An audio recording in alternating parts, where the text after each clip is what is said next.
एक principal parent को बोल रहा है shut up shut up shut up. सवाल ये है ये पावर आई कहां से, और इससे भी बड़ा सवाल हमने दी क्यों।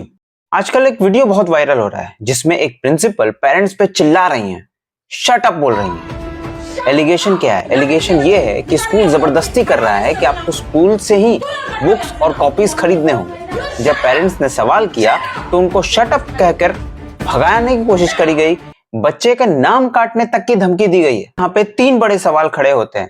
पहला, स्कूल है या बिजनेस है? आज के टाइम पे मोस्टली प्राइवेट स्कूल्स एक बिजनेस मॉडल बन चुके हैं। यूनिफॉर्म यहीं से लो, बुक्स यहीं से लो, कॉपीज यहीं से लो, पेन पेंसिल यहीं से लो, फीस अलग, चार्जेस अलग, ID card charges, library charges, generator charges, this charges, that charges कर करके मोटा अमाउंट हर एक स्टूडेंट्स के पेरेंट्स से निकलवाया जा रहा है। और जब भी कोई पेरेंट सवाल करता है तो उनको ही एटीट्यूड दिखाया जाता है, इसी तरह उनको ही धमका दिया जाता है। दूसरा सवाल, ये पावर स्कूल्स को दी किसने? अपने दिल से एक सवाल जरूर पूछना, स्कूल्स पावरफुल हैं या पेरेंट्स ने उन्हें पावरफुल बना दिया है? एक्चुअली में पेरेंट्स डरते हैं कि अगर उन्होंने कोई सवाल किया तो उनके बच्चों को तकलीफ होगी, उनके बच्चों को हैरेस किया जाएगा। हाल ही में एक पेरेंट्स ने मुझे ये बताया कि जब पेरेंट्स टीचर मीटिंग के दौरान उन्होंने कोई टीचर से सवाल किया, उनके बच्चों को फ्रंट बेंच में नेक्स्ट क्लास से बिठा दिया गया और लगातार हैरेस किया गया। और क्योंकि इस कारण से पेरेंट्स डरते हैं, इसलिए सिस्टम और भी एग्रेसिव होता चला जा रहा है। और तीसरा सवाल, सबसे अनकंफर्टेबल सवाल, गवर्नमेंट स्कूल्स का क्या? अगर गवर्नमेंट स्कूल स्ट्रांग होते तो क्या पेरेंट्स की मजबूरी बनती प्राइवेट स्कूल्स की तरफ भागने की? गवर्नमेंट स्कूल्स में इंफ्रास्ट्रक्चर वीक है, टीचर्स की कोई भी अकाउंटेबिलिटी नहीं है, फैसिलिटीज के नाम पे जीरो। पेरेंट्स क्या करें? उन्हें मजबूरी में भागना पड़ता है प्राइवेट स्कूल्स की तरफ, जहां पे उनको कंप्लीटली लूट लिया जाता है और हैरेस किया जाता है, वो अलग।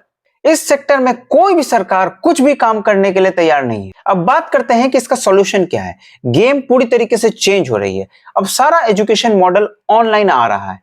यूट्यूब पे एक एक चीज अवेलेबल है। अगर आपको कोडिंग सीखना है आप यूट्यूब से सीख सकते हैं, आपको एडिटिंग सीखनी है आप यूट्यूब से सीख सकते हैं। ऑनलाइन मीडियम पे बहुत सारे कोर्सेज अवेलेबल हैं। चेस, म्यूजिक, कोडिंग, आर्किटेक्चर, कुछ भी, एक एक चीज आजकल ऑनलाइन अवेलेबल है। एक सच ये भी है कि हम 2026 में जी रहे हैं, लेकिन स्कूल आज भी वही 2006 का मॉडल 20 साल पुराना सिलेबस फॉलो कर रहा है। स्कूल्स मार्क्स देता है, स्किल नहीं देता, डिग्री देता है, डायरेक्शन नहीं देता, और फिर भी हम ब्लाइंडली स्कूल ब्रांड के पीछे भागते हैं। पेरेंट्स को लगता है हमने स्कूल को फीस दे दी, हमारी रिस्पॉन्सिबिलिटी वहां पे खत्म हो गई। मैं पेरेंट्स से सवाल पूछना चाहता हूं कि ये आपकी रिस्पॉन्सिबिलिटी बनती है कि आप देखें आपके बच्चे उस स्कूल से क्या सीख रहे हैं, उनको वहां का कुछ आउटपुट मिल भी रहा है या नहीं। तो मेरे हिसाब से दोस्तों, असली सवाल ये नहीं है कि उस प्रिंसिपल ने पेरेंट को शट अप क्यों कहा। असली सवाल ये है कि पेरेंट्स इनफ इज इनफ कब कहेंगे, कब हम अपने बच्चों को स्कूल पर डिपेंडेंट बनाना बंद करेंगे, और सबसे बड़ा सवाल, ये सिस्टम कब चेंज होगा, क्योंकि ये बच्चे हमारे हैं और इनके फ्यूचर की रिस्पॉन्सिबिलिटी भी हमारी है।